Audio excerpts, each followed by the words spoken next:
Momentum comes from making something better every single day. I think of this as the 1% solution. This is achievable by all of us. And the idea is, hey, we're not going to fix everything in one day or in one fell swoop, but we're going to start chipping away and we're going to make things 1% better. Now, if you do that every day, in 3 months, you'll actually be twice as good as you are today. Do the math. Maybe that's too much.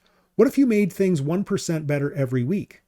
Well, if you did that in a year and a half, you'd be twice as good as you are today. It's that 1% solution. It's sticking with it and deciding you're going to win and just not quitting, just saying, we're going to solve these things, guys. We're going to move forward together and we're going to get that momentum. It's stacking up small wins one after another, just small ones, and they add up to huge ones over time. So I want you to think of a picture with me, just a word picture, if you will. Think of a huge and very, very heavy wheel that you have to turn over one time, and maybe you're alone doing it the first time. Well, it's agony to turn that wheel once. You have to push at it with all of your might. It takes all of your effort, and it's just so hard to get that thing to spin around one time. But the second time around, it's actually a little bit easier because it's got a tiny bit of momentum. The third time, it's a little easier yet. The fourth, fifth, still easier. By the time that thing has spun 20, 25, 30 times, my goodness, you can't stop that thing even if you wanted to because it's got that momentum. And that's what happens when you stack up those small wins one after another. And then celebrate those wins together as a team. Let them know we are winning. Look at all the things that we've done. Look at all the momentum that we've got. Look at all the progress that we've made. Once you do that for a few months, for a year, for a few years, your leadership gets stronger, more impactful, more exciting, and more fun as time goes on. So you need to grab that momentum and you need to stack up those small wins one after another. Some of the leaders that I've met cap themselves because they just really don't know where to go next. They don't know what to do next to become a better leader and to gain that personal momentum. So here's some ideas that I would suggest for how you can gain that personal momentum so that you can be a stronger leader personally. The first one is spot learning. This is one that I see frequently. Figure out what you need to know and learn it. The leaders that I work with, it's not that they know everything or that they know so much. It's that they are eager to learn anything that they don't know. And their attitude is, teach me, give me resources. I want to grow. If you've got that attitude, you're going to be fine. So just figure out where the gaps are and start to fill those gaps. Formal schooling might be for you. That's not a bad option. I'll just also say it's not a silver bullet. Lots of leaders that I work with who have been very successful think, man, if only I had that MBA or something like that. Some of them, if only I'd graduated high school, I'd be successful. And I say to them, are you kidding me? Look around you. You're killing it. These things are not a silver bullet, but they maybe have helped you. Look into it. It's an option. Mentorship, I think, is a huge one. Who sits with you and advises you and challenges you and shares the wisdom that they've gained over their years? One suggestion is to look for an old tiger from your industry, maybe who is retired and who'd welcome sitting down with you for a coffee and getting to know you and mentor you a little bit. Hardship actually is one of the best ways for you to grow and learn as a leader. I hate to say that because none of us want that, but that's also where we grow the most. Man, if you run into a cash problem, boy, have you learned something. If you run into a difficult people problem because you made a quick hiring decision that you probably shouldn't have made, or if you run into a difficulty in the business that keeps you up at night, sometimes those are the very best ways to learn and grow as a leader, is to go through those hard things. So don't wish them away. When those things come to you, just say, wow, this is a learning experience for me.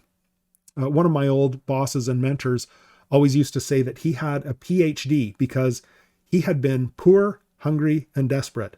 And he said, I want people around me who've had PhDs because I know that they've overcome their hardship and they're going to be stronger and better leaders.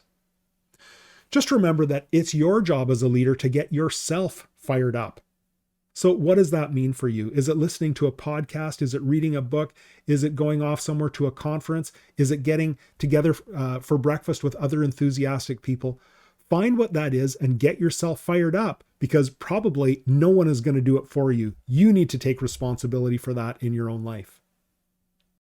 Let's take a minute to compare and contrast the 3 leadership levels. First one is that title leader. Title leaders drive their team members. So they're not out front like Braveheart leading the charge. Think of it, I hope this isn't too crass an example, but think of it as a cattle drive. They're behind, driving the cattle forward. They're not in front leading that charge. They appeal to authority. It's about my title. It's about the rules. It's about someone said that you have to listen to me. They make excuses for failure, and they know how it should be done. So they understand the systems, the processes. A lot of times they have good knowledge of the job itself, but they just really lack that people side. They get the systems and processes, but they lack their people engaging in these systems and processes. They're the ones that are driving it forward. Okay, let's look at the trust and respect leader. The trust and respect leader builds and nurtures relationship. They generate enthusiasm. They assume blame. They share credit, and they lead by example. Now, do you see the difference between those 2 leadership styles? When you look at them here in writing, the trust and respect leader gets the people dimension. Yes, they know that the systems and processes and procedures and all that stuff is important. And it is important. The title leader does have that. But they understand that if they don't have the hearts and minds of the people, they're nowhere. Now, let's look at the traction leader for a moment. The traction leader has all those things, but the traction leader is unusually perseverant. They want to maintain that momentum. Trust and respect leader has gotten some momentum because, they've moved that team forward, but the traction leader wants to get that momentum to a whole new level, and they want to maintain it and leverage it. They will engage in difficult conversations when necessary. They don't care about being popular. That's actually one of the things that sets the traction leader apart from the trust and respect leader. There's really not a lot of concern with popularity there. There's concern for moving the organization forward and for making the right decisions so that everyone can prosper. They know that every decision that they make is going to land badly on someone because not everyone can be right. Not everyone can have their way. But they have this vision for the organization that they're going to drive it forward to an exciting new future, and they're going to help everyone prosper. So those are the differences between the 3. Take a minute to look at the descriptions and ask yourself, where are you and where do you need to be? Maybe you want to take a picture of this screen and think about it in your spare time. Here's what you learned in this module. You learned what it takes to become a traction leader. You learned the critical importance of gaining momentum, and you learned the difference between power and authority.